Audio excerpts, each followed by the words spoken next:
So in today's video, I'm going to give you guys a rundown of my top 5 favorite EDC knives right now. Let's get into it. All right, so for these 5 knives, it's going to be in no particular order, all right? It's not going to be like, you know, a countdown to the top best or nothing. These are just the top 5 EDC knives that I have been carrying as of late. So these ones right here are, you know, they're constantly changing as far as for the top spot. I'll find myself carrying something a little bit more than the others depending on, you know, the time of the day, what I'm wearing, or time of year, what I'm wearing, those kind of things. But this list is always changing for me because I'm an avid knife collector and I like to switch things out, try different things, different knives for different situations. So this list is always changing, but right now, these are the top 5. Like I said, no particular order here, guys. We're going to start it off with the Spyderco Shaman here. Now, this knife right here it's been in my top of knives for a long time since I've had it, okay? Now, the Shaman is going to be this is like when I need to get shit done, all right? When I know that I'm going like up in the mountains, or I need a backup blade for a fixed blade, and you know, if I just want something a little bit beefier, the Shaman is my go-to. And the reason is because it is such a nice blade to hold in the hand. The handle on this thing and the contours and the way it's cut is perfect. And to be quite honest, I do not know of a better folding knife that has better ergos on it. This thing has the best ergos I have felt in a folder ever, to be honest with you. Now, I have a Manix 2 as well that has really good ergos on it. You know, the Para 3 has good ergos, but when it comes to just straight ergonomics, no hot spots or nothing, the Shaman is the blade for me and the knife for me. Now, I do not have big hands at all. Mine are on medium side. So even with my smaller hands, it feels great, okay? And I love it because it has the S30V stainless steel stonewash blade, which for me, I love S30V. I think it strikes a good balance for all checkers on a good steel with blade retention, sharpening, ease of sharpening, hardness, corrosion, those kind of things. So S30V is a great blade steel in my opinion. I love everything about the Shaman, man. And the great thing about the Shaman that I really like is how sturdy this tip is on this blade. Okay, it is a nice stout tip on it. And if you need to get some work done and you're out, you know, doing construction or something like that, this knife would be a great one for you to carry in the pocket. The only downside to this one is it is a bigger knife, so it does fill out the pocket a little bit more. But even so, when you do carry it tip up, this spine of the blade is very smooth, and it's a very nice uniform shape. So when you go in to reach for this knife, it doesn't get in the way or anything like that. So you can feel it in the pocket. It is a little bit heavier, but I think everything else about this knife is, you know, it outweighs the cons on it. So the Shaman is always in the go-to section of my top 5. So check out that Shaman. All right, so the next knife here is going to be a fixed blade. Now, I love fixed blade knives, especially smaller fixed blade knives. I just have a thing for them. And, you know, being a hunter and being in the outdoors a lot, I have gravitated a lot more towards the smaller fixed blades. I think they're a little bit more easy to handle, carry, and that kind of thing. So the next blade I'm going to be talking about is the Esee CR2.5 knife. Okay, this knife has been a blessing for me because I think this knife strikes the perfect balance for me when it comes to a EDC fixed blade or a smaller fixed blade. I think that this one it's come in handy, man, for a lot of things for me, okay? It is a nice stout little fixed blade. The ergos on this are great, okay? For how small this blade is because of how long the handle is on this knife, fits really well in the hand, especially with that top cutout here for your finger. And it just allows you to get a great purchase on this knife. Now, what I really like about this knife is that it's so easy to sharpen and maintain because this is 1095 carbon steel.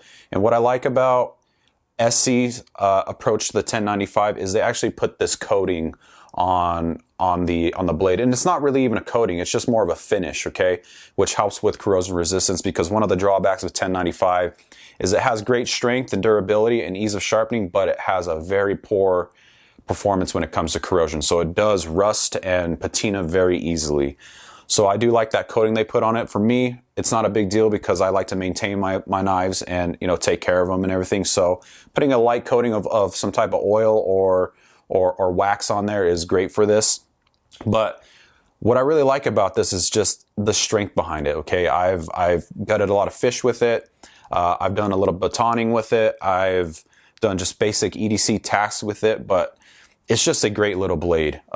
Everything about it, the edge also does have a sharp spine on it, so you can strike a ferro rod with it, which I like to do when I build my fires out in the mountains. So striking a ferro rod is great as well. So everything about it, man, is just a solid blade in my opinion.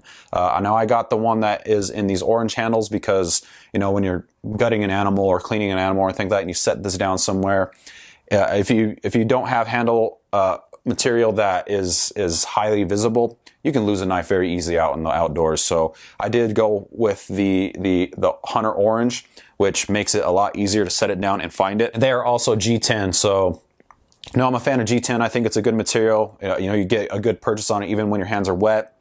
Now, I do believe they do make this in a micarta handle version, which is a green micarta, I think, which looks awesome as well. But if you haven't checked out this little blade, I would highly recommend it if you're looking for a nice little EDC fixed blade. You know, it comes with a nice little leather sheath.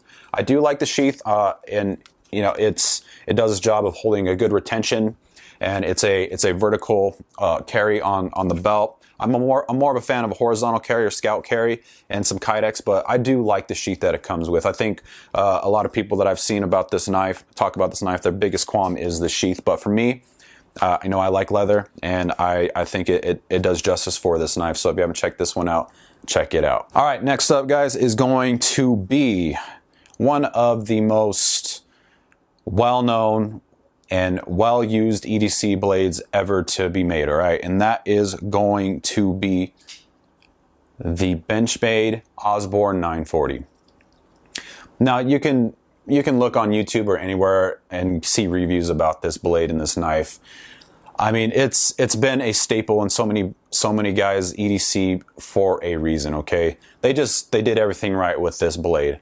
Now, for me, what I like about this blade is the shape of it, that like Tonto kind of shape to the tip. And I also like the access lock of Benchmade. I think it works really well. It's super fidgety. You know, it has great retention. So the Osborne 940 is just, I think, is always going to be one of those knives, kind of like the Shaman for me. It's always going to be something I grab, you know, when I want something that I can really depend on. And when I bought this knife, because this is not a cheap knife, I had the mindset of going into it, I want a nice knife that I can, you know, beat up. And that was my mentality with this knife. So I'm not afraid to actually use this knife and, you know, put it through some hard uses. And you know, it's done justice for me in all of those aspects. You know, I traded out the pocket clip for the mini pocket clip, which you can actually just write Benchmade and they'll send you one for free, which is what I did. Put a little bit of blue Loctite and then put it on. But just such a beautiful little knife. The only drawback to this knife is I would say it's not really a slicer, okay? I mean, obviously it still cuts, it cuts well, but it's not a very thin knife, so it doesn't give you that slice, you know, if you're like doing food prep or something like that. It still does the job, but it's not the best slicer. S90V, or excuse me, S30V stainless steel, same as the Shaman, so I love that kind of blade steel, and just everything about the 940 Osborne, guys, is great. There's also different variations. There's the mini Osborne.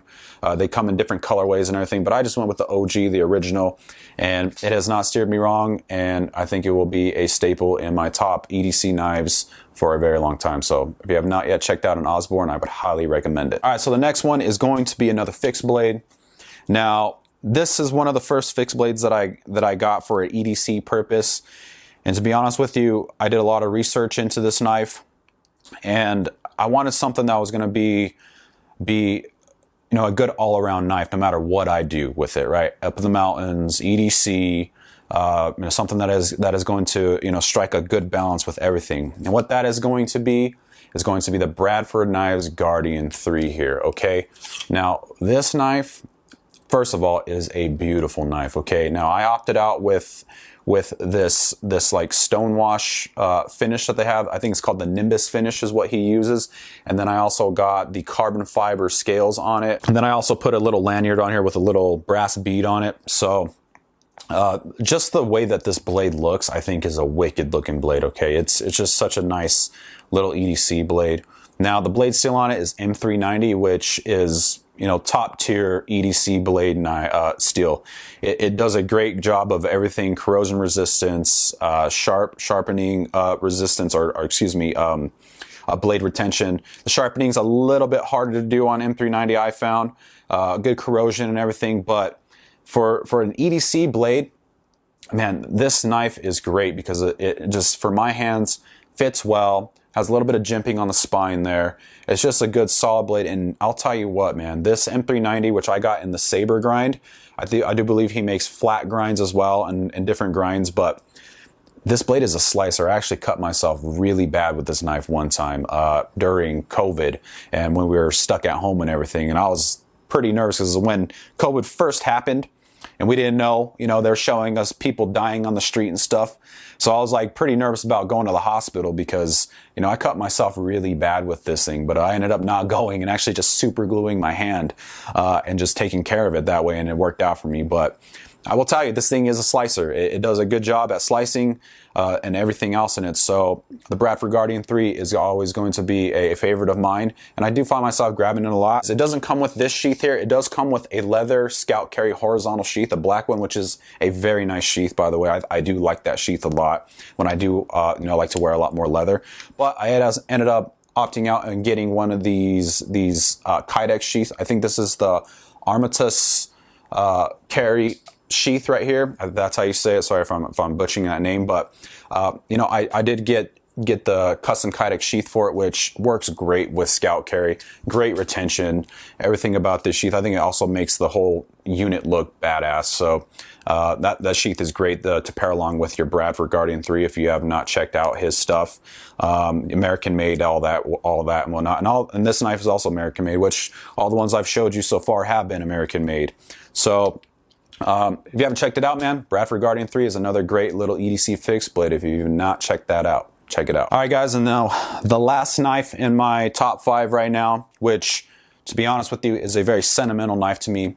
This was my first real knife that I actually bought over 10 years ago. So I've had this knife for a very long time. And what that is going to be is the Buck 112, okay? Now, what I love about the Buck 112 is just how it's like an heirloom kind of knife, okay? Now, Buck to me is they're probably my favorite knife maker because I think Buck strikes a perfect balance of price and quality because you are getting such a nice quality knife for the price and it's American made. So the Buck 112 will always be in that top spot for me, I think, when it comes to sentimental value and just the memories that I've had with this knife. And I do find myself grabbing it all the time. Now, this knife, like I said, is pretty old now. It's over 10 years old. And all I've had to do is do a little bit of polishing compound on the rivets and the brass and the bolsters, and then just a little bit of pivot oil. And it's as good as new. We got a 420 HC stainless steel on this, which isn't the top quality steel anymore. But Buck's heat treatment of this steel is phenomenal. So it makes it act like a super steel, in my opinion. Now, this thing I've cleaned countless fish with. It's just a great all around. It's a slicer. And the thing that I like about Buck's 420 is how easy this stuff is to sharpen, man. It takes such a nice edge, and it's just a great little knife. Now, this is the 112. They have the 110, which is a little bit bigger. And if you're a hunter or a fisherman, the Buck 112 I think is a great balance for you. It's still heavy, it gets the job done, and You know, it's just going to be one of those blades for me that I think I can hand down to my kids and they can hand down to their grandkids. That's just the quality that you get from Buck. So if you haven't checked out a Buck 112, man, I would highly recommend checking them out. They do come with these little leather sheaths here, which you can put on your belt. And you know, great sheath. All I've done to it is put some open-offs on it just to maintain it a little bit. And man, for how long I've had this knife and the use that I put this through, I can't believe how well it's still held up. So Buck 112, you know, is always going to be up there for me. Speaking of Buck 112, since I do love this knife so much, I ended up actually purchasing another one, okay? Now, I had to pull the trigger on this. I just couldn't say no to it. And it's because this was the Buck of the month in, I think, September of 2020 last year.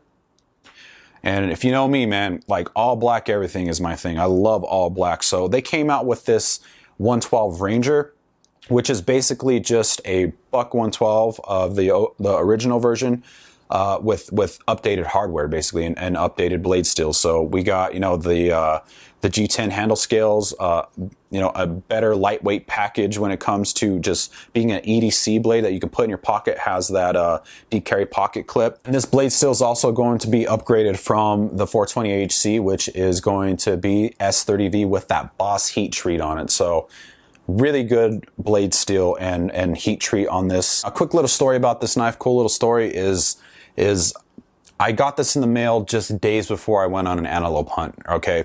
And when I went out there, you know, I wasn't planning on using this, and I just put it in my pocket just because it was new. I wanted to test it out a little bit as far as feeling the hand and pocket and whatnot. And, you know, I always have my main hunting knife that I like to carry, which is usually a fixed blade. And, you know, I got an elk down, or excuse me, I got an antelope down, a buck, a really nice buck.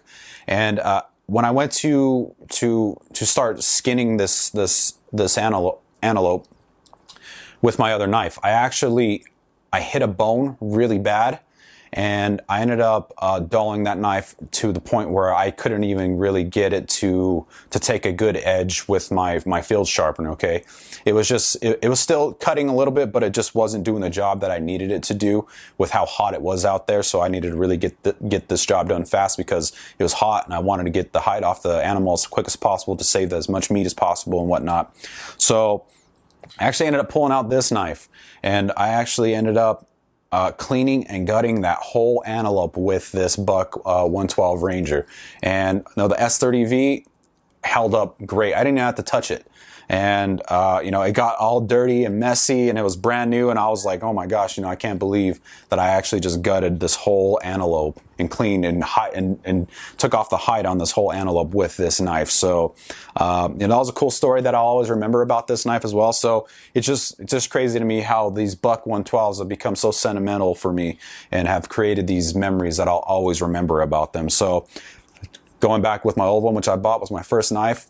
And then now into the new one, I just created this another staple memory with it. So, you know, it's just always going to be there for me. So, you know, I think that was a cool story that I could share with you guys and just let you know that this knife does work. So if you're looking for a great little EDC knife that is more of a classic, I would highly recommend checking out the Buck 112 Ranger, which is basically, like I said, the updated version of the original Buck 112.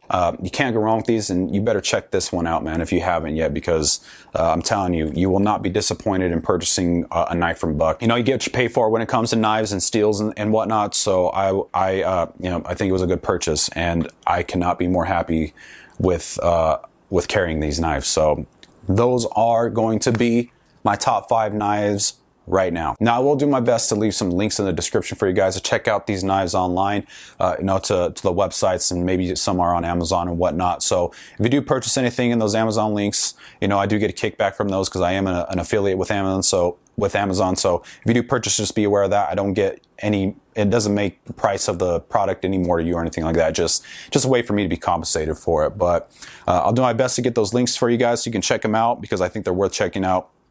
And yeah, man, that's going to wrap it up for this video. But I appreciate you guys for watching this one, guys. If you have any questions or comments, please leave them down below. You know, I I am a big fan of EDC and knives and hunting and outdoors and all that stuff. So if you're interested in that, man, be sure to check out my other videos that I've done on my EDC stuff. I've done a few more knife videos and whatnot, which I do plan on making a little bit more of this kind of content because I could talk about this stuff all day, guys. So knives, guns, hunting, fishing, you name it, man. That's like my bread and butter, my main hobby that I like to do. So knives are a big part of that. And I'm pretty sure this isn't going to be the last time you see me do a top 5 video of knives because I have a lot in my collection. But right on, guys. Thanks for watching this one, and we will see you guys next time. Take it easy.